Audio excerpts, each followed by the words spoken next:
வாக்யஜ்ஞேன கல்பதாம்.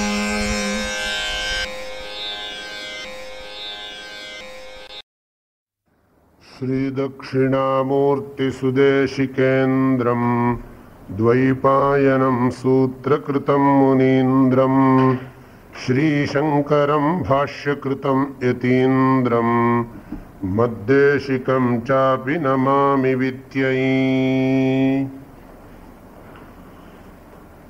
உள்ளதலதுள்ள உணர்வு உள்ளதோ உள்ள பொருள் உள்ளலர உள்ளத்தே உள்ளதால் உள்ளமெனும் உள்ள பொருள் உள்ளலவன் உள்ளத்தே உள்ளபடி உள்ளதே உள்ளலுணர்.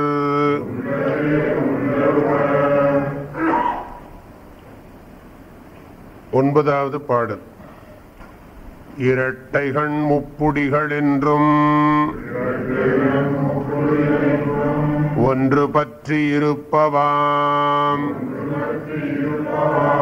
அவ்வொன்றேதென்று கருத்தினுள் கண்டால் கழலுமவை கண்டவரே உண்மை கண்டார்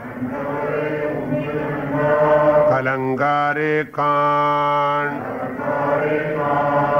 அறியாமை விட்டறிவின்றாம் அறிவு விட்டவ்வறியாமையின்றாகும். அந்த அறிவும் அறியாமையும் ஆர்க்கென்றம் முதலாம் தன்னை அறியும் அறிவே அறிவு.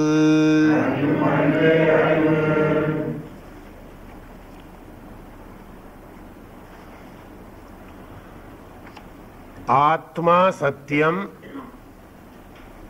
ஆத்மாவுக்கு அந்நியமாக இருக்கக்கூடியதெல்லாம் மாயத்தோற்றம் அல்லது மித்யா என்கின்ற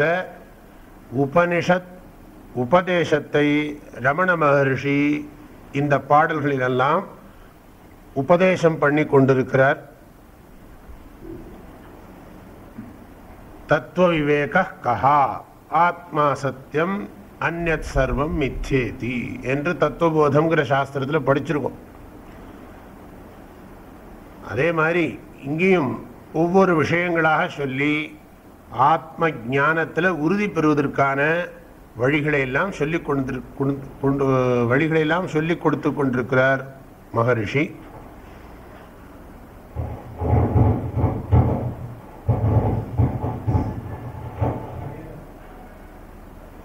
அறியாமை விட்டு அறிவு இன்றாம். அறியாமைங்கிறது அஜ்ஞானம், அறிவுங்கிறது அகங்காரம். அஜ்ஞானமும் அகங்காரமும் பிரிக்க முடியாதபடி இருக்கிறது. அது திருப்பியும் போடுறார். அறிவு விட்டு அறியாமை என்றாகும். அகங்காரமும் அஜ்ஞானத்துக்கு வேறாக இல்லை, அஜ்ஞானமும்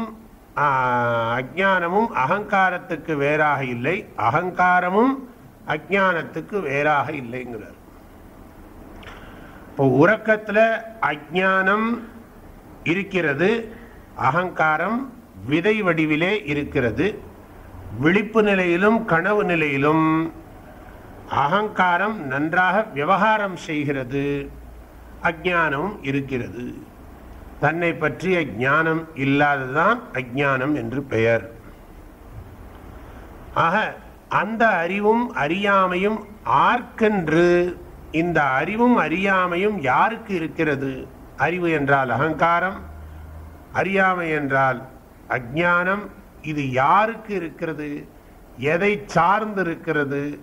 எதை ஆசிரயித்து இருக்கிறது என்று பார்ப்போமேயானால், அஜ்ஞானமும் அகங்காரமும் என்னால் அறியப்படுவதால் நான் அவைகளுக்கு வேறானவன். அதாவது இந்த அறியப்படு பொருள் அறிபவன் வேறுங்கிறத பற்றி சொல்லாமலேயே இப்படி சொல்றார். அந்த திருக்கு திருஷ்ய விவேகம் இல்லாமலேயே அதை பற்றி எடுத்து சொல்லாமலேயே அதே விஷயத்தை தான் சொல்லுகிறார். அறிவும் அறியாமையும் யாருக்கு என்று அம்முதலான் தன்னை அறியும் அறிவே அறிவு.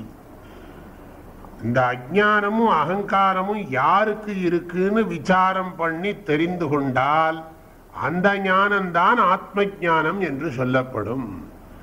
ஆத்மாசிரயம்தான் இந்த அஜ்ஞானமும் அகங்காரமும். ஆத்மாவை சார்ந்துதான் இந்த அஜ்ஞானமும் அகங்காரமும் இருக்கிறது. ஆனா உண்மையில் ஆத்மாவுக்கு அகங்காரம் கிடையாது. அகங்காரமும் அஜ்ஞானமும் இருக்கிறதே ஒரு தோற்றம்தான். உண்மையிலே ஆத்மாவுக்கு அகங்காரமும் அஜ்ஞானம் கிடையாது. ஆனா உபதேசத்துக்காக எதை சார்ந்து இருக்கிறதுன்னு சொல்றதுக்காக இந்த விஷயத்தை சொல்றோம். அப்படின்னா ஆத்மாவுக்கு அஜ்ஞானம் இருக்கு அப்படின்னு ஆயிடும். அஜ்ஞானத்தையே நாம அறியறதுனால அஜ்ஞானம் ஆத்மாவுக்கு கிடையாதுன்னு புரிஞ்சுக்கணும். ஆனாலும் வியாவகாரிக திருஷ்டியில் நம்முடைய அனுபவத்தில் அஜ்ஞானம் இருக்கிற மாதிரி இருக்கு. அதனால அஜ்ஞானம் சத்தியமா மித்யா? அஜ்ஞானம் மித்யா. அஜ்ஞானம் மாயத் தோற்றம். அது புரியற வரைக்கும், புரிஞ்ச பிறகுதான் அது மாயத் தோற்றம். புரியாத வரைக்கும் அது சத்தியமாகவே இருக்கு. இல்லை, அறிவும் அறியாமையும் யாருக்கு என்று, யாருக்கு இந்த அஜ்ஞானமும் அகங்காரம் இருக்குன்னு விசாரம் பண்ணினா அம்முதலாம் தன்னை. அம்முதலாம் தன்னைன்னா அதுக்கு ஆதாரமான பொருளை, தன்னை. தன்னை அது யாரு? வேற யாரும் இல்லை, அது தான் தான். தன்னை கீதையில பகவான் சொல்றார். இந்த உலகத்தை ரெண்டா பிரிக்கிறார். க்ஷேத்திரம் க்ஷேத்ரஜ்ஞன்னு பிரிக்கிறார். இதம் ஷரீரம் கௌந்தேய க்ஷேத்திரமிதி அபிதீயதே. இந்த சரீரத்துக்கு க்ஷேத்திரம்னு பேரு. ஏதத்து யஹா வேத்தி. இந்த சரீரத்துல இருந்து கொண்டு இந்த சரீரத்தை எல்லாம் எவன் அறிகிறானோ, எல்லாத்தையும் சேர்த்துக்கணும், ஸ்தூல சூக்ஷ்ம சரீரங்கள் எல்லாம் சேர்த்துக்கணும், அறிகிறானோ அவனுக்கு க்ஷேத்ரஜ்ஞன்னு பேரு. அந்த க்ஷேத்ரஜ்ஞன் வேற யாரும் இல்லை, நான் தாங்கிறார். க்ஷேத்ரஜ்ஞாபி மாம் வித்தி சர்வக்ஷேத்ரேஷு பாரத. க்ஷேத்ர க்ஷேத்ரஜ்ஞயோஹோ ஞானம் எது ஞானம் தத்து ஞானமிதி மம மதம். அதுதான் ஞானம், மற்றதெல்லாம் ஞானம் இல்லை. அல்ல, தன்னை அறியும் அறிவே அறிவு. தன்னை அறியக்கூடிய அறிவுக்குத்தான் ஆத்ம ஞானம் என்று பெயர். இல்ல, தன்னை அறிந்து இன்பமுற வேண்டும். தன்னை பத்தி தெரிஞ்சாதான் உண்மையான ஆனந்தம் வரும். தன்னை வேறாக கருதக்கூடாது. இதைத்தான் திரும்ப திரும்ப சம்மட்டி அடிக்கிற மாதிரி கிளாஸாக சொல்லிகிட்டே இருக்கும். அவ்வளோதான். அதுக்கப்புறமும் என்னாச்சுன்னா பசி வந்துடுத்துன்னா எல்லாம் மறந்து போயிடுது. டைம் ஆகிடுத்து. வழக்கமாக 7:30 மணி, இன்னைக்கு 8:15 ஆகிடுத்துன்னா என்ன ரெடி ஆகலையா, ஆகுமா அப்படின்னு தோன்றுறது எல்லாருக்குமே. எல்லாம் இன்க்ளூடிங் சுவாமி கூட எல்லாருக்குமே. தனியாக போடலை, எல்லாம் தோன்றுறது. ஆனால் பரவாயில்லை, உள்ளது 40 இருக்கவே இருக்கு. உள்ளது 40 இல்லைன்னா பரவாயில்லை. உள்ளது 40 வகுப்பு இன்னைக்கு கேன்சல்டு, மத்தியானத்துக்கு மேலே வச்சுக்கலாம்னா பரவாயில்லைன்னு பரவாயில்ல சொல்லுவோம். காலம்பரை டிஃபன் கேன்சல்டுன்னா கஷ்டமாக இருக்கும். சும்மா சொல்கிறேன், ஜோக். காலம்பரை டிஃபன் இல்லை, மத்தியானம் சாப்பாடு இல்லை, இன்னைக்கு உள்ளது 40 தான் இருக்கு அப்படின்னா அவங்களுக்கு தான் தெரியும். அதனால முதலாம் தன்னை அறியும் அறிவே அறிவு. அதை அறிஞ்சுக்கிறது தான் ஞானம். தன்னை அறியக்கூடியதுதான் ஆத்ம ஞானம்னு பேர் அப்படின்னு சொல்லி முடிச்சுட்டார். இதுல என்ன சொல்லிருக்கு? அஜ்ஞானமும் அகங்காரமும் யாருக்கு இருக்கோ அவன் அது யாருக்குங்கிறத விசாரம் பண்ணி அதை தெரிஞ்சுக்கிறதுக்கு பேர் தான் ஆத்ம ஞானம். எடுத்து வச்சிடுவோம்.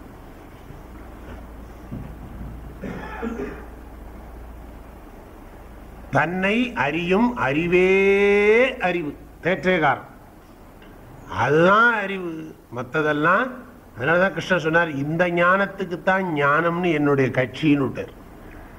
என்னுடைய கட்சி என்னன்னா இதுக்கு பேர் தான்ப்பா ஞானம். கட்சினா என்ன, பயப்படாதீங்க. கட்சினா என்ன வார்த்தை, என்ன என் கொள்கை, என் கட்சி, நான் இந்த கட்சியை சேர்ந்தவங்கப்பா. மற்றதெல்லாம் ஞானம்னு நினைச்சுட்டு இருக்காங்க. அதெல்லாம் இவரே சொல்ல போறார், அதெல்லாம் அஜ்ஞானம். எது ஞானம் தத்து ஏவ ஞானம் இத்தி மம மதம். அதுதான் என் ஞானம்னு நான் சொல்லுவேன். மற்றதெல்லாம் ஞானம் ஆகுமா? இதுதான் ஞானம். 13வது பாடல். ஞானமாந்தானே மயி நானாவா ஞானமஜ்ஞானமாம் பொய்யாமஜ்ஞானமுமே ஞானமான் தன்னையன்றி இன்றணிகளாம் பலவும் பொய்மெய்யாம் பொன்னையன்றியுண்டோ புகழ் தன்மையுண்டேல் முன்னிலை படற்கைகளாம் உளவாம் தன்மையின் உண்மையை தானாய்ந்து தன்மையரின் முன்னிலை படற்கை முடிவுற்றொன்றாய் ஒளிரும் தன்மையே தன்னிலைமை தான்.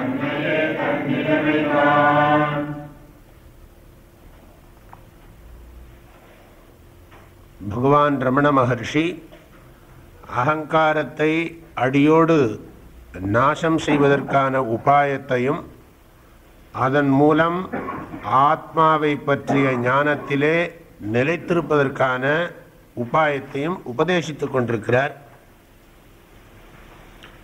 கடைசியா பார்த்தோம், ஞானம் ஸ்வரூப ஞானம் என்று சொல்லப்படுகிற ஆத்மாவே மெய்ப்பொருள். உலகை பற்றிய பல்வேறு விதமான அறிவுகள் எல்லாம் அறியாமையே ஆகும். அறிவே உலகை பற்றிய அறிவெல்லாம் அறியாமையே ஆகும். அது பொய்யான அறிவும் ஆகும். அந்த அஞ்ஞானமும் கூட ஞானமாம் தன்னையன்றி இன்று. உலகை பற்றிய அறிவாகிய அஞ்ஞானமும் கூட ஸ்வரூப ஞானமும் ஸ்வரூப ஞானத்தின் துணை இல்லாமல் தனியாக இல்லை. அதன் மீதுதான் கற்பிக்கப்பட்டிருக்கிறது என்பது கருத்து. அதற்கு உதாரணம் சொல்கிறார். அணிகளாம் பலவும் பொய் மெய்யாம் பொன்னையன்றி உண்டோ. மெய்யாம் பொன்னையன்றி அணிகளாம் பலவும் உண்டோ புகழ். புகழ்னா சொல்வாயாகன்னு சொல்லப்பட்டது. அதுக்கு ஆராய்ச்சி பண்ணி புரிந்து கொண்டோம். அடுத்த பாடல் இவ்வாறு சொல்லுகிறது. தன்மை உண்டேல் முன்னிலை படற்கைகளாம் உளவாம். படற்கைகள் உளவாம், படற்கைகளாம் உளவாம். தன்மையுண்டேல் முன்னிலை படற்கைகள் தாம் உளவாம். படற்கைகளாம் உளவாம்ங்கிறது படற்கைகள் தாம் உளவாம். பிரிக்கணும், பிரிச்சு அப்படி படிக்கணும். இந்த தன்மை படற்கை முன்னிலைங்கிறது ஆங்கிலத்தில் சொல்றது first person, second person, third person சொல்லுவோம். சம்ஸ்கிருதத்தில் பிரதம புருஷா, மத்தியம புருஷா, உத்தம புருஷான்னு இலக்கணத்தில் சொல்லுவோம். அது இங்கே மூணுமே கிடையாது. அதாவது நான், நீ, அது. அது அவன் அவள், இது இவன் இவள், அப்படி சொல்றதெல்லாம் படற்கை. நான்கிறதெல்லாம் நான், நாங்கள், நாங்கள் இருவர். சமஸ்கிருதத்தில் இருமை உண்டு. இதெல்லாம் நான், நாங்கள் எல்லாம் தன்மை, நீ, நீங்கள் எல்லாம் முன்னிலை, அது அவர்கள் எல்லாம் பன்மையில், இது பன்மை அல்ல, படற்கையில் சேரும். ஆக இந்த தன்மை முன்னிலை படற்கைங்கிறத பற்றி விசாரம் பண்ணும் பொழுது இது எப்படியே ஒரு கோணத்தில் சொல்ற வார்த்தைகளை மாற்றி போடப்பட்டிருக்கு, அவ்வளவுதான். அகங்காரமும் உலகமும் கிடையாதுன்னு சொல்லிக்கொண்டே இருக்கார் திரும்ப திரும்ப. உலகமும் உலகத்தை அறிகின்ற அகங்காரமும் மாயத்தோற்றம்ங்கிற கருத்து தான் திரும்ப திரும்ப சொல்லப்படுகிறது, மொழி மாற்றி சொல்லப்படுகிறது, அவ்வளவுதான் வித்தியாசம். தன்மை உண்டேல் முன்னிலை படற்கைகள் தாம் உளவாம். தன்மைன்னு சொன்னா என்ன அர்த்தம்? அகங்காரம் இருக்கும் வரை. நமக்கு முழிச்ச உடனே தான் தன்மை ஏற்படுகிறது. தூங்குற போது ஆழ்ந்த தூக்கத்தில் தன்மை ஒடுங்கி இருக்கிறது.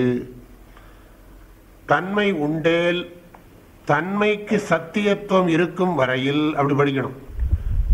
தனக்கு தன்னை பற்றி சத்தியமாக தன்னை நினைக்கும் பொழுது அகங்காரத்தை நினைச்சுக்கணும். அகங்காரம் சத்தியம் என்று இருக்கும் வரையில் மற்ற இரண்டும் முன்னிலை படற்கைகள் தாம் உளவாம்.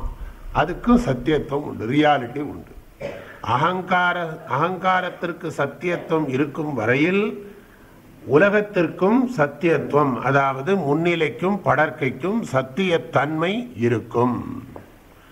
தன்மையின் உண்மையை தானாய்ந்து, தன்மையின் உண்மையை, அகங்காரத்தின் யதார்த்தத்தை, உண்மையை ஆராய்ச்சி பண்ணினால், அகங்காரத்துக்கு ஆதாரமான பொருளை, அதாவது தன்மையின் உண்மைன்னா என்ன அர்த்தம்? தன்னை பற்றிய உண்மையை அப்படின்னு சொல்லிக்கலாம்.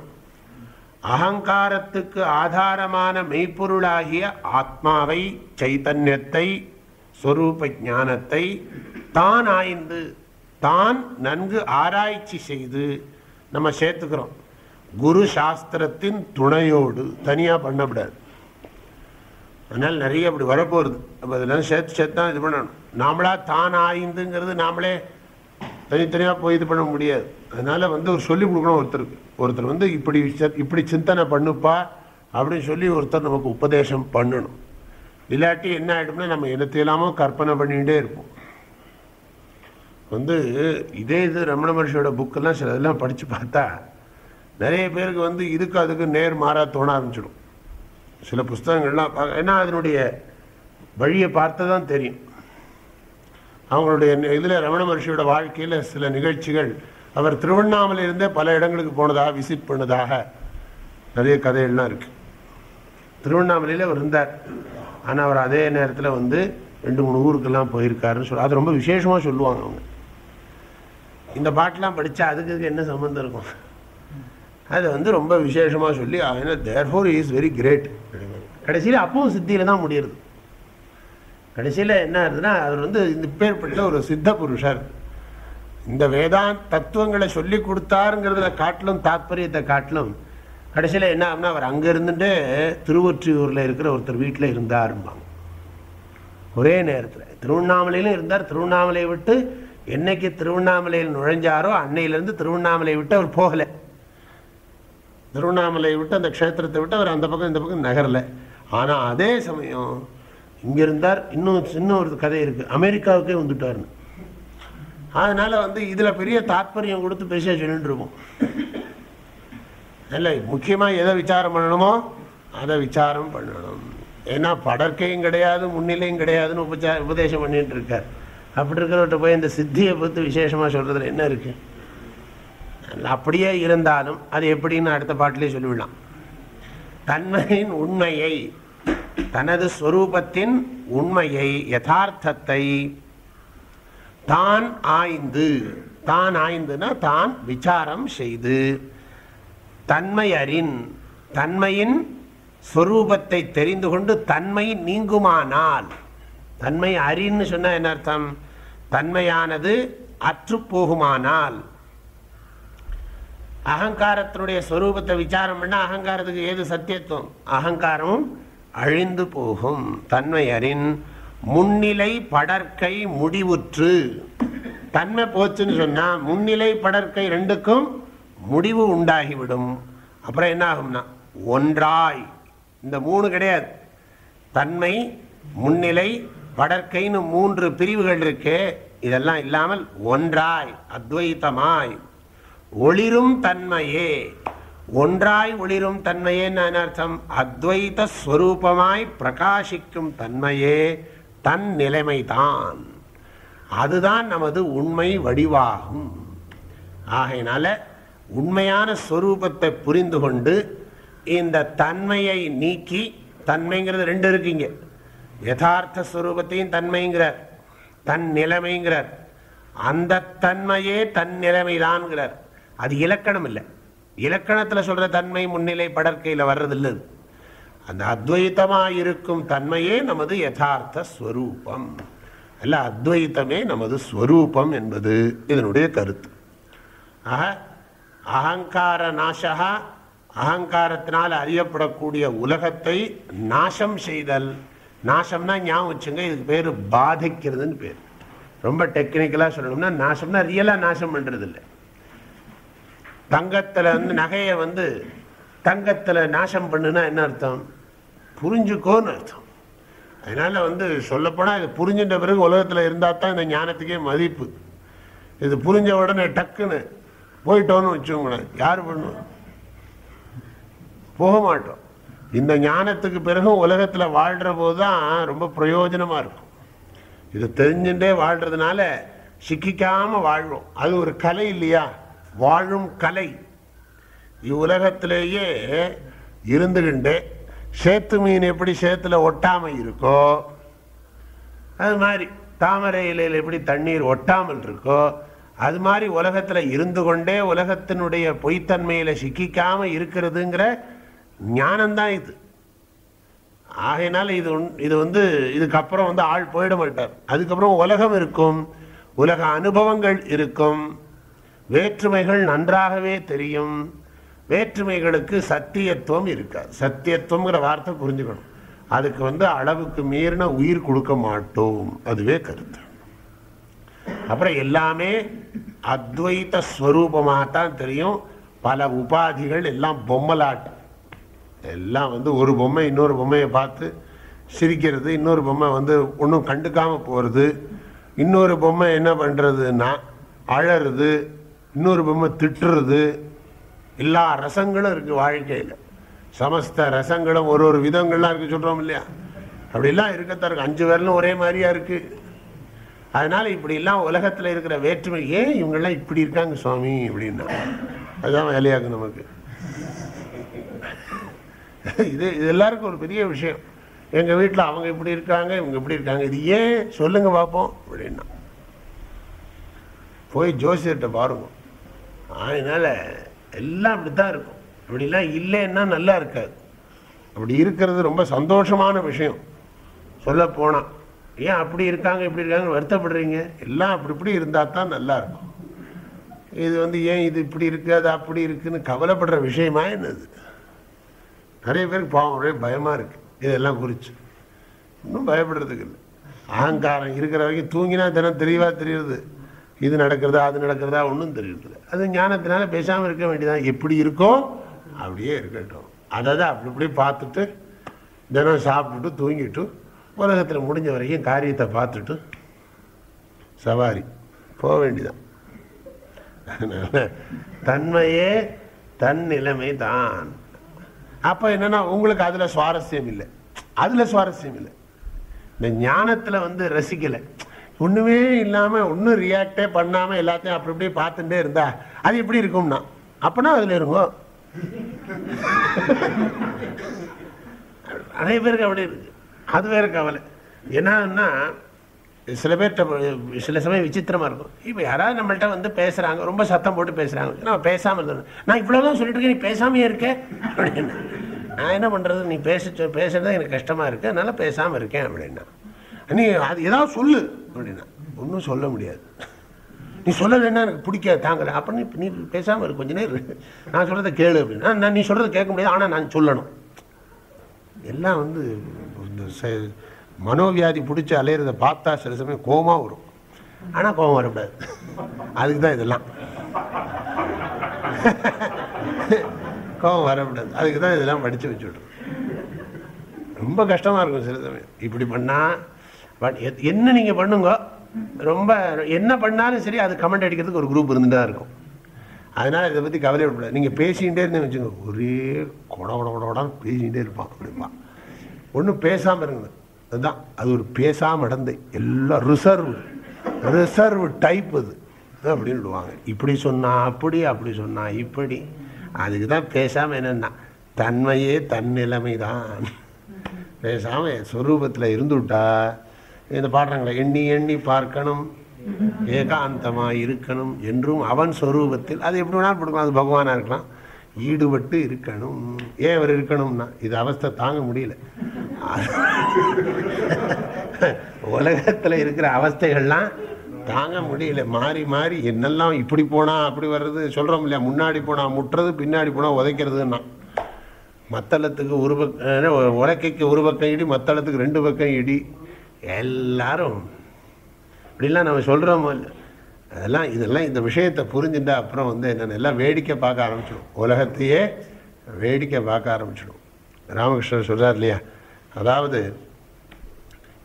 இந்த கடையில் பொருளை விற்கிறவனும் சரி, பொருளை வாங்குறவனும் சரி, 2 பேருமே அந்த பொருளை உண்மையில் அனுபவிக்கிறவன் இல்லையா.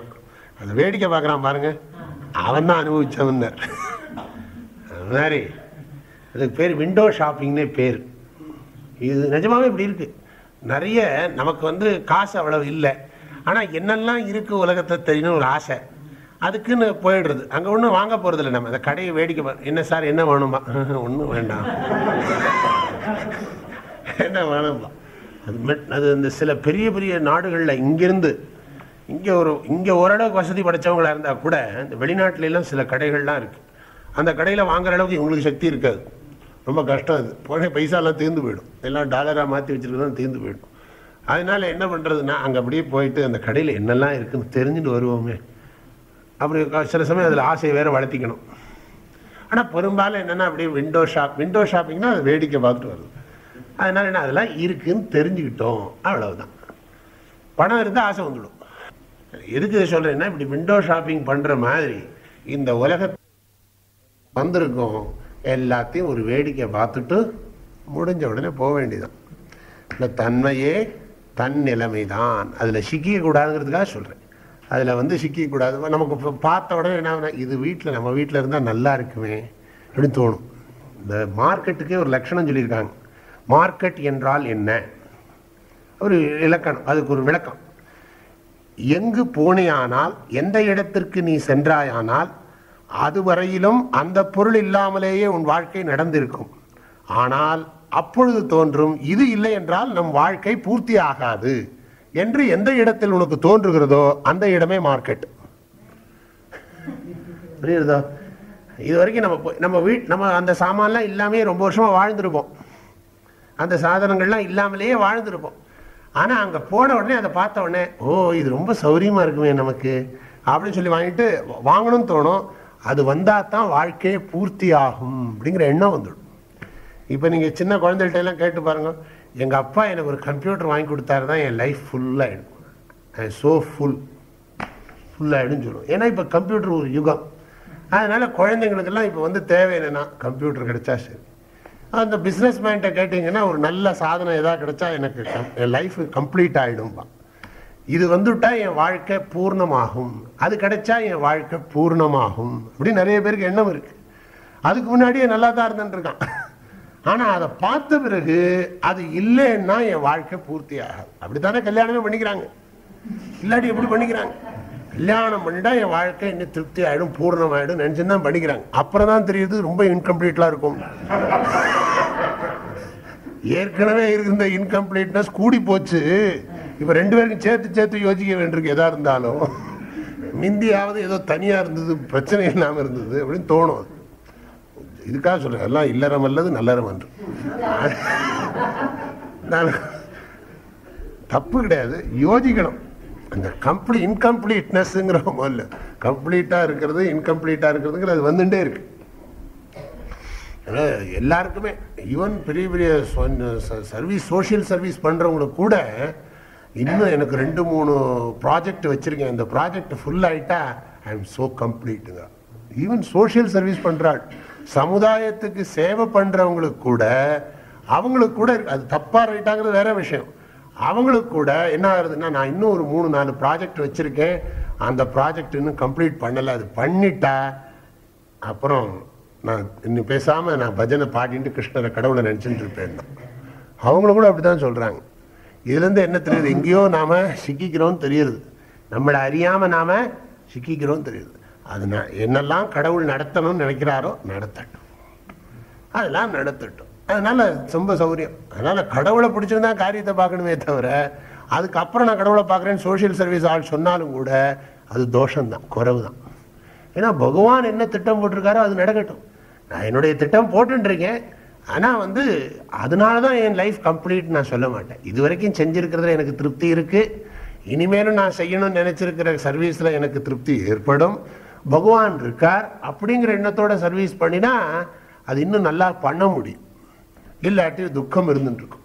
நல்ல காரியம் பண்ணி ஏன் துக்கப்படுவானே? அவசியமே இல்லை. அது காரணம் என்னென்னா, இதை பற்றி விசாரம் பண்ணாதனால இமோஷனாக ஏதோ சோஷியல் சர்வீஸ் ஆக்டிவிட்டீஸில் இறங்கிடுறாங்க, உணர்ச்சி வசப்பட்டு. அப்புறம் அதுவே துக்கமாகிடுது. உணர்ச்சி வசப்பட்டு நல்ல காரியம் பண்ணாலும் மாட்டிப்போம். உணர்ச்சி அறிவுபூர்வமாக எந்த அதுக்காக ஒன்றே லாஜிக்கை மாற்றிடுவாங்க. அறிவுபூர்வமாக தப்பு பண்ணாலும் ஒன்றாகாதுன்னு நினச்சிடுவாங்க. ஏன்னா நான் இப்படி தானே சொல்கிறேன். அப்போ உணர்ச்சி பூர்வமாக நல்ல காரியம் பண்ணாலும் சரி வராது. உணர்ச்சின்னா அறிவுக்கு கட்டுப்பட்டுருக்கணும். அதனால அந்த எப்பவுமே அறிவுபூர்வமாக பக்தி பூர்வமாக சிந்தனை பண்ணி காரியங்களை செஞ்சால் எந்த காரியமும் பொதுவாக நல்ல அந்த மாதிரி இருக்கிறவங்களாம் அது புண்ணியம் இருந்தால் தான் இந்த மாதிரி வாழ்க்கையே வரும். அதில் ஒன்றும் ப்ராப்ளம் வராது. அது ப்ராப்ளம் வராதுன்னு அர்த்தம், அதுக்கு பிரச்சனைகள் வரும்போது பிரச்சனைகளை பற்றி நமக்கு ஒரு பெரிய விஷயமாக தோன்றாது. தன்மையே தன் நிலைமை தான். சாதாரணமாக ஜனங்கள் என்னென்னா நல்லதெல்லாம் சின்னதாக தான் பார்ப்பாங்க, பெரிய நல்லது பண்ணிட்டாங்களாக்கும்பாங்க. ஒரு சிறு தவறு இருந்துட்டா அதுதான் பெருசாக தெரியும். சொல்கிறோம் இல்லை, நல்ல வெள்ளை வேஷ்டி கட்டியிருக்காரு, வெள்ளை சட்டை போட்டிருக்காருன்னா அவ்வளவு இடம் வெள்ளையாக இருக்குன்னு பார்க்க மாட்டோம். ஒரு இடத்துல கருப்பு இருந்தால் அது பாருங்கள் கருப்பாக இருக்குது, அங்கே இன்னமும் இருக்குது அப்படின்னு அதுதான் சொல்லுவோம். அதுதான் நம்ம ஸ்வபாவம், ஜனங்களுடைய ஸ்வபாவம் அதுதான். அதெல்லாம் தோஷம்தான் கண்ணுக்கு தெரியும். அதை உடனே அதை கேட்ட உடனே இத்தனை நல்லா இவனும் நினைக்கப்படாதோ, நம்மக்கிட்ட நிறைய நல்லது இருந்தாலும் ஒரு தோஷம் இருக்குன்னு இருந்தால் அதை குறித்து சந்தோஷப்படலாம். எப்படின்னு கேட்டால் தோஷம் குறைவாக இருக்குன்னு, இன்னும் தோஷம் குறைவாக இருக்குது, குறைவாக இருக்கிற தோஷத்தை நீக்கிக்கிறதுக்கு பிரயத்தனம் பண்ணுவோன்னு நினைக்கலாம். ஆனால் அதை பற்றியே ரொம்ப நினைக்கக்கூடாது. இதெல்லாம் வாழ்க்கையில் நிம்மதியாக வாழ்கிறதுக்கு பல உபாயங்கள், அதை பற்றின சிந்தனை தான் இதெல்லாம். அதனால் இதெல்லாம் விஷயம் தத்துவம் தெரிஞ்சாச்சுன்னு சொன்னால், வாழ்க்கையோட ரகசியம் புரிஞ்சாச்சுன்னு சொன்னால், தன்னை பற்றின ரகசியம் தெரிஞ்சாச்சுன்னு சொன்னால் இதெல்லாம் கிடையாது. அகங்காரமும் கிடையாது. அகங்காரம் கிடையாதுனால தன்மை இல்லை. தன்மை இல்லைன்னு அர்த்தம், நான்கிறதே கிடையாது. தன்மையும் கிடையாது, முன்னிலையும் கிடையாது, படற்கையும் கிடையாது. ஆக நான்கிறதும் அழிந்து போகிறது. நான் என்பது கூட சத்தியம் கிடையாது. நான்கிறது கிடையாதுங்கிறதுக்கு ஏற்கனவே சாட்சியும் இல்லைன்னு சொல்லி, சாட்சி தன்மையும் கிடையாதுன்னு சொல்லியிருக்கேன். நீங்கிறது பொய்ங்கிற போது பாருங்க, 3வது பாட்டு, உலகு மெய் பொய் தோற்றம் உலகறிவாம் அன்றென்று உலகு சுகம் அன்றென்று உரைத்தென் உலகு விட்டு தன்னை ஓர்ந்து ஒன்றிரண்டு தானற்று நானற்ற அந்நிலையே எல்லாருக்கும் ஒப்பாம். அதே தான் வேற பாஷையில் இங்கே படிக்கப்பட்டிருக்கு. தன்மையே தன்னிலைமை தான். அடுத்த பாடம், நிகழ்வினை பற்றி இறப்பெதிர்வு நிற்ப நிகழ்கால் அவையும் நிகழ்வே நிகழ்வொன்றே இன்றுண்மை தேராது இறப்பெதிர்வு தேர உணல் ஒன்றின்றி எண்ண உணல் நிகழ்வினை பற்றி இறப்பெதிர்வு நிற்ப நிகழ்கால் அவையும் நிகழ்வே நிகழ்வொன்றே இன்றுண்மை தேராது இறப்பெதிர்வு தேர உணல் ஒன்றின்றி எண்ண உணல்.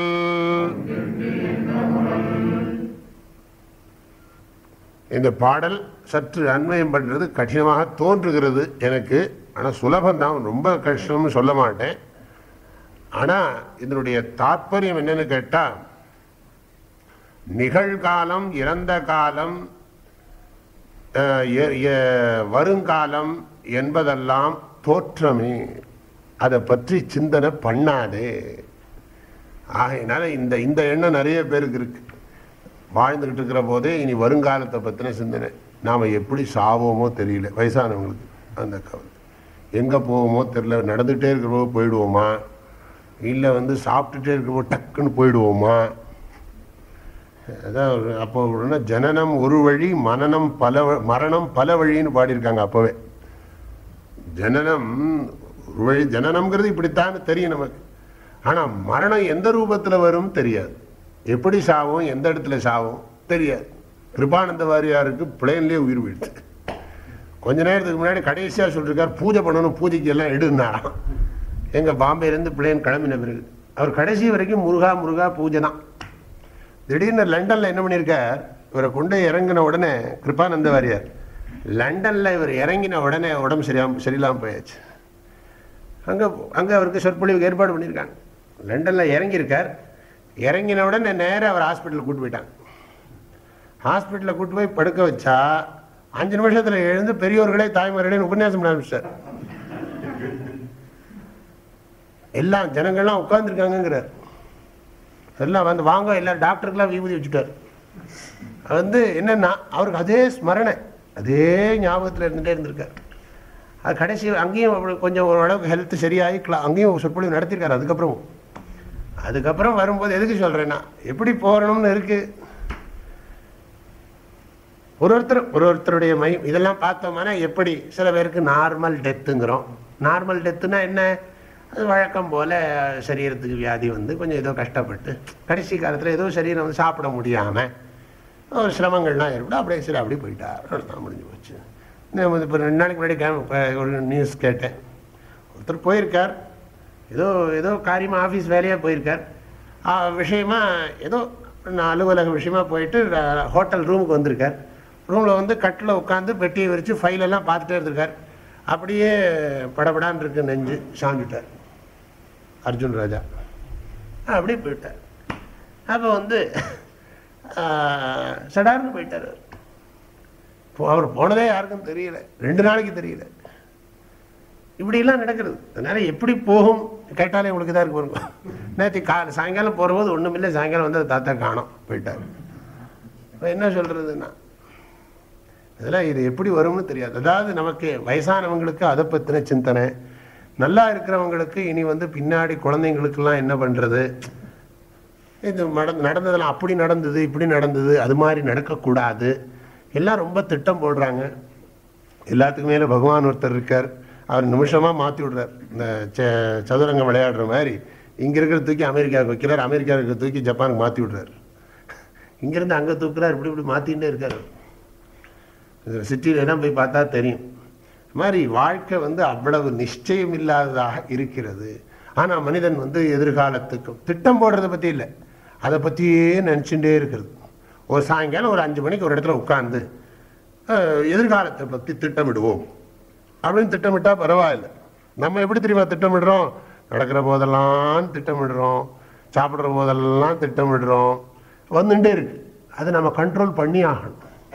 அப்படி செய்யணும் இப்படி செய்யணும்னு நினச்சிக்கிட்டே இருக்கு மனசு. நான் அதுக்காக தடுக்கணும்னு சொல்லலை.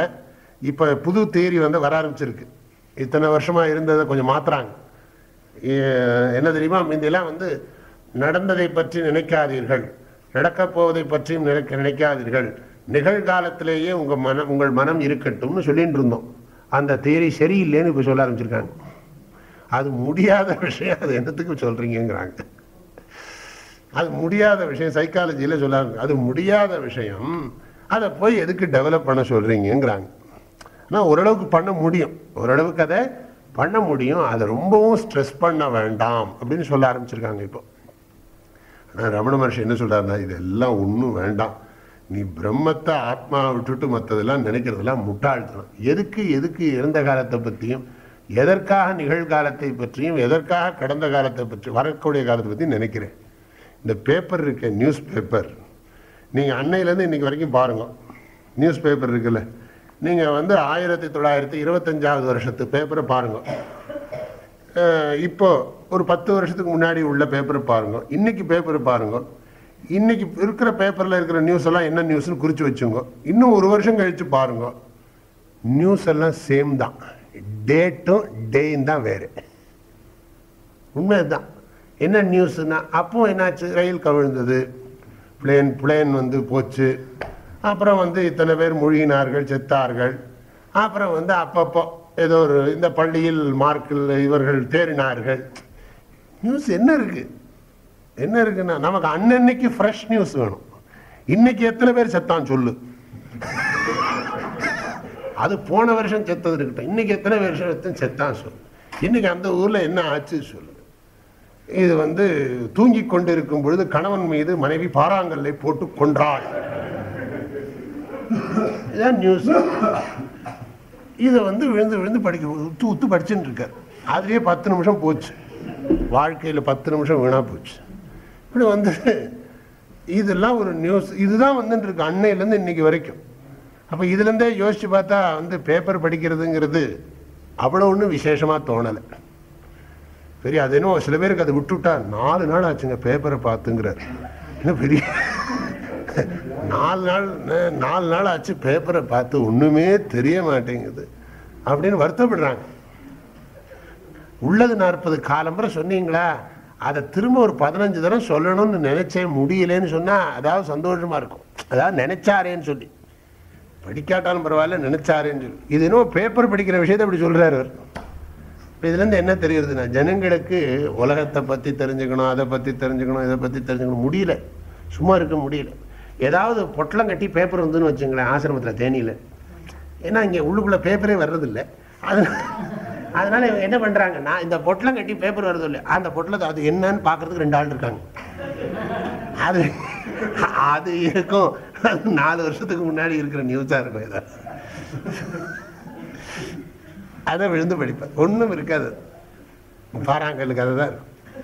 என்னவோ அது இது நிகழ்வு, இறந்த காலம், எதிர்காலம், நடக்கிற காலம், இதை பற்றியே ஜனங்களுக்கு சிந்தனை இருக்கு. அதை சொல்றாரு, நிகழ்வினை பற்றி இறப்பு எதிர்வு நிற்ப. நிகழ்கால சிந்தனை இருக்கும் பொழுதுதான் ஒன்னொன்னே சொன்னோன்னே. இப்போ ஒன்றும் இல்லை, இந்த பக்கம் இப்படி நடந்து போகிறோம், ஒரு பாம்பை பார்த்துட்டோன்னு வச்சுங்களேன். பாம்பை பார்த்துட்டோம், இது என்ன பாம்புன்னா உடனே விசாரம், இது என்ன பாம்புன்னா, இது கண்ணாடி விரியனா கட்டு விரியனா ஏதோ ஒரு இது வருதுன்னு வச்சுங்களேன். ரத்த விரியன்னு ஒன்று புதுசாக சொல்கிறாங்க. இப்போ நானே கேட்டதில்லை, இப்போ தான் பார்த்தேன், அங்கே தேனியில் நிறைய இருக்குது. ஆனால் இதெல்லாம் அவர் சொல்கிறாங்க, இது என்ன விரியன்னா, இது கண்ணாடி விரியனா, அது சொன்னோன்னே இந்த பாருங்கள் இதே மாதிரி தாங்க 10 வருஷத்துக்கு முன்னாடி எங்கள் ஊரில் ஒரு பாம்பு பார்த்தேன் ஆரம்பிச்சுடுவேன். இனிமேல் பாம்பு பார்க்க போகிறேன்னு சொல்ல முடியாது, அப்படி இருந்தால் அவர் பெரிய ஆளாக இருப்பார். அதனால் இதை நடந்ததை மாத்திரம் சொல்ல ஆரம்பிச்சுடுவாங்க.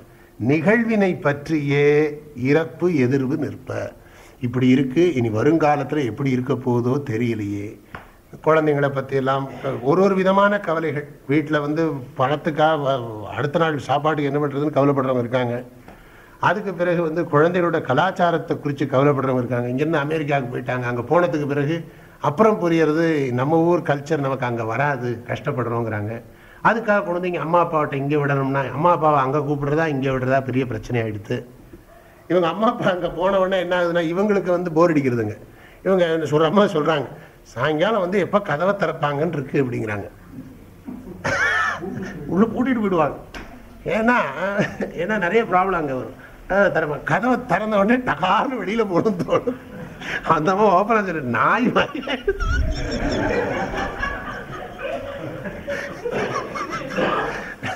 இது நாய் மாதிரி கதவை திறக்க வேண்டியது காரில் கூப்பிட்டு, அது சொல்ல கதவை திறந்து காரில் உட்காத்தி வச்சுட்டு அப்படியே சொல்கிறாங்க. ஊரெல்லாம் சுற்றி அமைச்சு கூட்டு வந்து விட்டுருவாங்க. இது நாய்க்கும் நமக்கும் சரியாக பொருந்துடுதுன்ட்டாங்க. மாதிரி வாழ்க்கையினுடைய சிக்கல்கள் எல்லாம் பார்த்தா நாமளே நிறைய சிக்கல் பண்ணினுட்டு சிக்கலாக இருக்கேன்னு வருத்தப்பட்டு என்ன பண்ணுறது? இருக்கட்டும். இவர் என்ன சொல்றாருன்னா, நிகழ்வினை பற்றி இறப்பு எதிர்வு நிற்ப.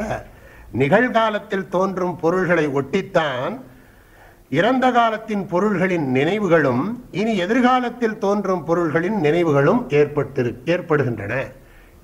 எந்த ஒரு மனதை கொண்டு இறந்த காலத்தை கண்டோமோ அந்த ஒரு மனதை கொண்டுதான் நிகழ்காலத்தையும் அனுபவித்துக் கொண்டிருக்கிறோம். அதே மனதை கொண்டுதான் இனி வருங்காலத்தையும் பார்க்க போகிறோம். ஆகவே காலத்தினுடைய காலங்கள் மாறி இருக்கலாம், நிகழ்ச்சிகள் மாறி இருக்கலாம். ஒரு நிகழ்ச்சிக்கும் இன்னொரு நிகழ்ச்சிக்கும் உள்ள இடைப்பட்ட காலத்தை வச்சுத்தானே காலம்னே சொல்றோம். இடைப்பட்ட தன்மையை வைத்துத்தானே காலமே வரையறுக்கப்படுகிறது. காலம் என்பது ஒரு விசித்திரமான விஷயமாக இருக்கு. தூங்குற போது காலம் ஏது? தூங்கின உடனே தூங்குறதுக்கு முன்னாடி அலாரம் வச்சுட்டு தூங்குறோம், பார்க்குறோம். தூங்குற போது எத்தனை மணிக்கு தூங்கினோன்னு பார்க்குறோம், 12, 1ன்னு. அப்புறம் முழிச்ச உடனே பார்க்குறோம். இந்த இடைப்பட்ட காலத்தில் இத்தனை நேரம் தூங்கிட்டு இருக்கோம்னா தெரிய போகிறது. இப்போ காலத்தை பற்றி கருத்தில் செலுத்தாமல் சிறிது நேரம் அமைதியாக இருக்கும். ஆனால் முழிச்ச உடனே காலத்தை பற்றிய சிந்தனை உண்டாகிறது. காலத்தை பற்றிய சிந்தனையில் உன் மனதை அலக்கழிக்க வேண்டாம்ங்கிறது இந்த பாடலுடைய சாரம். அதனால் எப்படியோ நடந்தது, எப்படியோ நடந்துட்டு இருக்கு, எப்படியோ நடக்கும். இதுக்காக வேண்டி வருத்தப்படாது. அப்படி இருக்கணும் இப்படி இருக்கணும் திட்டம் போடாது. எதுவும் உன் கையில் இல்லை. நிறைய பேருக்கு இதெல்லாம் கேட்டால் என்ன ஆகும்னா, ஏற்கனவே சோம்பேறிகளாக இருக்கிறவனுக்கு சௌரியமாக போச்சுன்னா அப்படி தோணும். ஆனால் ஞாபகம் வச்சுங்க, இது சுறுசுறுப்பாக இருக்கிறவனுக்காகத்தான் சொல்லப்படுறது. அதனால் இது அறிவுபூர்வமான சிந்தனைகள். இதனால் ஒருத்தன் சோம்பேறியாக போகிறான்னு சொன்னால் அவனுக்கு இது சரியாக புரியலேன்னு அர்த்தம். வாழ்க்கையினுடைய ரகசியத்தை புரிஞ்சு வாழணுங்கிறது தான் தாத்பரியம். நிகழ்வினை பற்றி இறப்பு எதிர்வு நிற்ப.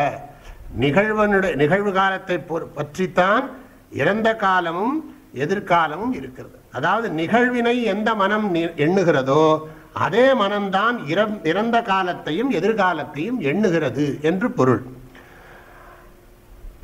அவையும் நிகழ்கால் அவையும் நிகழ்வே. நிகழ்கால் அவையும் நிகழ்கால் நிகழ்வே. அவையும் படிக்கணும். அவையும் நிகழ்கால் நிகழ்வே. அந்த இறந்த காலத்தில் தோன்றியது அவையும்னா என்ன அர்த்தம்? நிகழ்காலத்தில் எதிர்காலத்தில் இறந்த காலத்தில் தோன்றியதும் இனி எதிர்காலத்தில் வரக்கூடியதும் அந்தந்த நேரத்தில் அது நிகழ்காலம் தானேங்கிறார். அந்தந்த காலத்தில் அது நிகழ்காலம் தானே. அவையும் நிகழ்கால் நிகழ்வே. அவையும்னா என்ன? இறப்பும் எதிர்வும் நிகழ்கால் நிகழ்வே. நிகழ்வுதான். ஒன்றே. எப்பவும் நிகழ்காலம்தான். இறந்த காலம் வருங்காலம்னெல்லாம் ஒன்றும் கிடையாதுங்கிறார். எல்லாமே நிகழ்காலம்தான். மனசுக்கு எந்த காலத்தில் தோன்றதோ அதுதான். நாமளா கற்பனை பண்ணியிருக்கோம் இறந்த காலம் வரும் காலம் என்பது கற்பனை. உண்மையில் நிகழ்காலம் ஒன்றேங்கிறார். ஒன்றே. இன்று உண்மை தேராது. இந்த விஷயத்தை இப்பொழுது நீ ஆராய்ச்சி செய்யாது. இன்றுனா இன்றைக்குன்னு அர்த்தம். இப்பொழுதே இந்த பிறவியிலேயே கேனோபனிஷத் சொல்லுகிறது, இகச்சேத் அவேதீத் அத சத்தியமஸ்தி நச்சேதிகா வேதீன் மகதி வினஷ்டிஹி. இதனுடைய பொருள், மனிதனே, நீ இந்த மனித பிறவியிலேயே இந்த பேருண்மையை அறிந்து கொண்டாயே ஆனால் உன் வாழ்க்கை பயனுள்ளதாகும், சத்தியம் உள்ளதாகும். அறியவில்லை என்றால் மாபெரும் நஷ்டத்தை செய்தவனாவாய். இகச்சேத் அவேதீத் அத சத்தியமஸ்தி. இக அவேதீத் சேத், இங்கு நீ அறிவாயே ஆனால் சத்தியமஸ்தி, உன் வாழ்க்கை சத்தியமான வாழ்க்கையாகும், உண்மையான வாழ்க்கையாகும். நச்சேதிகா வேதீத், இந்த உண்மையை நீ அறியாமல் போவாயேயானால், இறந்து போவாயேயானால் மகதி வினஷ்டிஹி. பிருகதாரண்யகோபனிஷத் சொல்லுகிறது, எவன் ஒருவன் இந்த உடலை உகுப்பதற்கு முன்னேயே பரம்பொருள் தத்துவத்தை அறிந்து கொண்டு இறக்கிறானோ அவன் பிராமணன். எவன் ஒருவன் இந்த உலகத்தை விட்டு போவதற்கு முன்பு ஆத்மாவை அறியாமல் போகிறானோ அவன் கிருபணன். யஹா ஆத்மானம் விதித்வா அஸ்மான் லோகாத் பிரைதி ச பிராமணஹ. யஹா அஸ்மான் லோகாத் ஆத்மானம் அவிதித்வா பிரைதி ச கிருபணஹ. அதனால மனிதன் வாழ்க்கையில் எந்த உண்மையை தெரிஞ்சுக்கணுங்கிறதுக்காக சொல்றார். இன்று உண்மை தேராது. இப்பவே இந்த விஷயத்தை தெரிஞ்சுக்காம என்ன தேராம தெரிஞ்சுக்கிட்டு இருக்கியே. அவர் எலெக்ஷன் என்ன ஆக போறதோ, இப்ப நிறைய பேருக்கு அந்த கவலை வந்தாச்சு. என்ன ஆயிட போறது, என்ன ஆனாலும் உங்ககிட்ட வாங்குற பைசா நிறுத்த போறது இல்லை. அதனால நீங்க ஏதோ உங்களுக்கு ஒரு கற்பனை, இனிமே வரப்போறதாவது நம்ம கிட்ட இந்த சாதாரண விஷயத்துக்கு வாங்குற பணமாவது நின்னா பரவாயில்லை நம்மள்கிட்ட பரவாயில்ல, வசதி இருக்கிறாள்கிட்ட வாங்குறது பரவாயில்ல, வசதி இல்லாத ஏழை ஜனங்கள்கிட்டையும் அடிச்சு பிடிச்சி வாங்குறதாவது நிற்கட்டும். நமக்கு அப்படிலாம் தோன்றுகிறது. ரொம்ப கவலைப்படாதீங்க. நம்ம சாஸ்திரப்படி கலியுகத்தில் 40ல் 1 பங்கு தான் எடுக்குது. இன்னும் 39 பங்கு இருக்குது. 42 லட்சத்து சில்லற வருஷம் இருக்குது. இப்போ தான் 5000 வருஷம் போயிருக்கு. ஆகையினால சூச்சுங்கிறீங்க பார்த்தீங்களா? அப்போ எதிர்காலத்தை பற்றின கவலை வந்தாச்சு. எதிர்காலத்தை பற்றின கவலை வந்தாச்சு. அதுதான் இதுக்கு தான் சொல்றாரு ரமண மகர்ஷி, இன்று உண்மை தேராது. இன்னைக்கே உண்மையை தெரிஞ்சுக்காம இறப்பு எதிர் தேர உணல். இப்போ வாழ்ந்துட்டு இருக்க, இப்போ உன் கையில் இருக்கிறது ப்ரெசன்ட். Past is past. இனி future is not in your hand. உங்கள்கிட்ட இல்லை. அது எதிர்காலம் உன் கையில் இல்லை. நிகழ்காலம் அது இந்த நிகழ்காலம். நீ சாயங்காலம் 6 மணிக்கு நம்ம கையில் இருக்குமா தெரியாது. ஏதோ இப்போ 3:15 ஆகிட்டு இருக்கு. ஏதோ இருப்போம் நம்பிக்கையில் இருக்கும். அதில் விவேகானந்தர் சொன்ன மாதிரி நாம் வாழ்ந்து கொண்டிருக்கிறோம் என்று சொல்வதை காட்டிலும் மரணத்தை ஒத்தி போட்டு கொண்டிருக்கிறோம் என்று சொல்வதே சிறந்ததுன்னு விட்டார். மரணத்தை ஒத்தி போட்டு கொண்டிருக்கோம். எப்போ போவோம்னு தெரியாது. வாழ்ந்து கொண்டு இருக்கிறோமா ஒத்தி போட்டு கொண்டிருக்கிறோமாண்ணா? மரணத்தை ஒத்தி போட்டு கொண்டிருக்கிறோங்கிற வார்த்தை இன்னும் ஆழமாக இருக்கு. ஆனால் நம்ம ஒத்தி போடலை. ஒத்தி போடுறவர் ஒருத்தர் இருக்கார். அவர் போட்டுட்டு இருக்கார். கண்ணுக்கு தெரியாத சக்தி. நம்மளா ஒத்தி போடுவோம்? நம்ம எக்ஸ்டெண்டே பண்ணிட்டு இருப்போம்.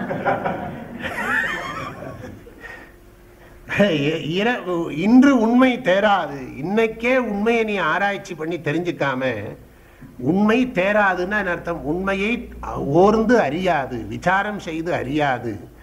இறப்பு எதிர்வு தேர உணல். இறந்த காலத்தையும் வருங்காலத்தையும் ஒரு சொற்பொழிவார். அன்றும் இனி எதிர்காலமும், இறந்த காலமும் எதிர்காலமும் என்ற தலைப்பிலே சொற்பொழிவாற்றுவார்கள். இறந்த காலமும் எதிர்காலம். இறந்த காலத்தில் நாம் சுதந்திரம் வாங்குவதற்கு முன்பு நாடு எப்படி இருந்தன? ஒன்றும் வேண்டாம், நான் ஒரு உதாரணம் சொல்கிறேன். நம்ம இன்னும் பிரிட்டிஷ்காரனுடைய இதுலேருந்து விடுபடலைங்கிறதுக்கு ஒரு உதாரணம். இன்னைக்கு கேலண்டரில் பார்த்தேன், குயின் எலிசபெத் பிறந்த நாள் கேலண்டரில். இன்னும் நம்ம தேசத்தில் அது போகலை. ஏறும் கேலண்டரில் இருக்குது, காட்டுறேன் உங்களுக்கு. குயின் எலிசபெத் பிறந்த நாள். இன்னும் குயின் எலிசபெத் பிறந்தது எப்போவோ பிறந்தாச்சு. இது ஏன் இப்படி இன்னும் போட்டுருக்கோம் இங்கே? அப்போ என்னாச்சுன்னா, இன்னும் அன்னையிலேருந்து இன்னைக்கு வரைக்கும் அது யாரும் போட்டவனாவது அது மறக்காமல் வரிசையாக போட்டுனே இருக்கான். கண்ணுக்கு தெரியாமல் அது ஈடிச்சாங்க காப்பி மாதிரி. இனிமேலாவது அது நிறுத்தப்படாதவன். அவங்க தான் எப்போவோ போயாச்சு நம்ம இந்த தேசத்தை விட்டு. ஆனால் இன்னும் போட்டுருக்கோம். எதுக்கு சொல்கிறேன்னா, இறந்த காலமும் எதிர்காலமும் என்ற தலைப்பிலே சொற்பொழிவு. என்னென்னா, அந்த காந்தி காலத்தில் எப்படி இருந்தது, சர்தார் வல்லபாய் பட்டேல் என்ன பண்ணார், வினோபாஜி என்ன பண்ணார், இறந்த காலமாச்சா, இனி வருங்காலத்தில் எப்படிலாம் இருக்கும் அப்படின்னு ஒரு கற்பனை. எல்லாம் ஜனங்களும் அதை சிந்திக்கிறாங்க, ஆராய்ச்சி பண்ணுறாங்க. இனி 2030ஆம் வருடத்தில் இந்தியா எப்படி இருக்கும் அப்படின்னு ஒருத்தர் எழுதினார்னா விழுந்து விழுந்து படிக்கிறார். இவர் அந்த சமயத்தில் இருப்பாராங்கிறது கேரண்டி கிடையாது. ஆனால் விழுந்து விழுந்து படிக்கிறார். உள்ளது 40னா தூக்கம் வந்துடுறது. அதுதான் விசித்திரம். இறப்பு எதிர்வு தேர உணல். இன்று உண்மை தேராது. இன்னைக்கே நீ இப்பவே இந்த க்ஷணமே காலக்ஷேபோ ந கர்த்தவ்யா க்ஷீணமாயு க்ஷணே க்ஷணே. ஒரு க்ஷணமும் ஆயுசு குறைஞ்சுட்டே வருது. வீண் பொழுது போக்காதேன்னு பெரியவங்க சொல்றாங்க ஸ்லோகத்தில். காலக்ஷேபா ந கர்த்தவ்யா. காலக்ஷேபம்னா என்ன அர்த்தம்? வீண் பொழுதை போக்காதே. காலக்ஷேபோ ந கர்த்தவ்யா க்ஷீணமாயு க்ஷணே க்ஷணே. யமஸ்ய கருணா நாஸ்தி. நீங்கள் ஜனாதிபதி கிட்ட கூட கருணை மனு போடலாம். யம தர்மராஜாட்ட நடக்காது. அதனால தான் அவர் பேரே யமன்னே பேர். யமஹான்னா என்ன அர்த்தம்? மாறமாட்டார்னு அர்த்தம். யம தர்மராஜா, உனக்காக கொஞ்சம், எனக்காக கொஞ்சம், உனக்கு கொஞ்சம் விட்டுக்கூட அப்படின்னு. கருணா நாஸ்தி. அதனால தான் அவர் ரூபமே பார்க்கறதுக்கே ஒரு மாதிரி இருக்கு.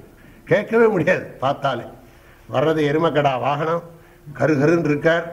அந்த வர்ணனையை பார்த்தா என்ன, ஹம் யமாய தண்டஹஸ்தாய தர்மாதிபதையே மகிஷ வாகனாய இப்படிலாம் சொல்லுகிறது ஸ்லோகங்கள்லாம். அதனால் அவர் பார்த்தாலே நமக்கு அந்த கோர ரூபத்தை பார்த்தாலே கருணை மனுவெல்லாம் போட தோணாது. நமக்கு தீர்ந்தது. சொல்லப்போனால் அவர் ரூபத்தை பார்த்தாலே வந்துடும் நமக்கு. அப்படி இருக்கார் அவர். யமஸ்ய கருணா நாஸ்தி. யமனுக்கு கருணை கிடையாது. ஆகையினால இப்பவே போற வழிக்கு புண்ணியம் தேடு. நாளை என்றால் யாரே கண்டார், நாளைக்கு பார்த்துக்கலாம் அப்படின்னா. மனமே என்ன, கனவும் மறவாதே. அதனால் நாளைக்கு பார்த்துக்கலாம் ஜபம் பண்ணுறேன்னு சொன்னால் எல்லாம் நடக்காது. ராமநாமம் நீ துதி மனமே, அந்த பாட்டு. ராமநாமம் நீ துதி மனமே, நாளை என்றால் யாரே கண்டார். நாதன் நாமம் நீ பஜி என்றேன், நாதன் நாமம் நீ பஜி இன்றே, இன்றே நாமநாமம் ராமநாமம் நீ பஜி. நாளை என்றால் யாரே கண்டார். நாளைக்கு நீ இருப்பேங்கிறது என்ன கேரண்டி? நமக்கு ஏதாவது எல்லாத்துக்கும் வாரண்டி கார்டு கேரண்டி கார்டு இருக்குது, நமக்கு ஏதாவது இருக்கா? அவர் என்னமோ ஜோசியர் கணக்கு போட்டு கொடுக்குறார், அதை வச்சு நாம் அந்த கம்ப்யூட்டரில் அந்த இதுலாம் போட்டு பார்த்து இத்தனாம் தேதி இத்தனை நாள் வரைக்கும் அதுக்கு ஒரு குறிப்பிட்ட நாளுக்கு மேலே நிறுத்தி விடுறார் அவர். ஏன்னா அவர் சொல்கிறார் இதுக்கப்புறம் சொல்ல முடியாம இருப்பேங்கிறதுக்கு எனக்கே நம்பிக்கை இல்லை. இதுலேருந்து நல்லா புரிஞ்சிக்க வேண்டிய விஷயம், இது எல்லாத்தையும் பற்றி நாம் அனாவசியமாக மண்டையை போட்டு உடச்சிக்க வேண்டாம். நம்ம பாஷையில் சொல்லணும்னா இல்லை, இதை பற்றி அதிகமாக சிந்தனை பண்ண வேண்டாம். இறப்பு எதிர்வு தேர உணல் ஒன்றின்றி எண்ண உணல். ஒன்றுங்கிற இலக்கத்தை போடாமல் வெறுமனே மற்ற இலக்கங்களை போடுறதுக்கு சமானமப்பா. ஒன்றாவது பூஜ்ஜியங்களை போடுவதற்கு நிகர் அர்த்தம். ஒன்று இன்றி எண்ண உணல். ஒன்று இன்றி எண்ண உணல்னா என்ன அர்த்தம்? ஒன்று என்ற இலக்கத்தை போடாமல் மற்ற இலக்கங்களை போடுவதற்கு சமானமாகும். உன்னை பற்றிய உண்மையை நீ ஆராய்ச்சி செய்யாமல் கடந்த காலத்தையும் நிகழ்காலத்தையும் வருங்காலத்தையும் நீ ஆராய்ச்சி செய்வது என்பது இலக்கத்தை போடாமல் பூஜ்ஜியங்களை போட்டு கொண்டு போவதற்கு நிகர் என்று இந்த பாடல் தெரிவிக்கிறது. ஆகையினால மக்களே, காலத்தை பற்றிய சிந்தனையை விடுங்கள். ஓம் பூர்ணமதః பூர்ணமிதம் பூர்ணாத் பூர்ணமுதச்யதே பூர்ணஸ்ய பூர்ணமாதாய பூர்ணமேவாவசிஷ்யதே. ஓம் சாந்தி ஷாந்தி ஷாந்தி. ஹரி ஓம்.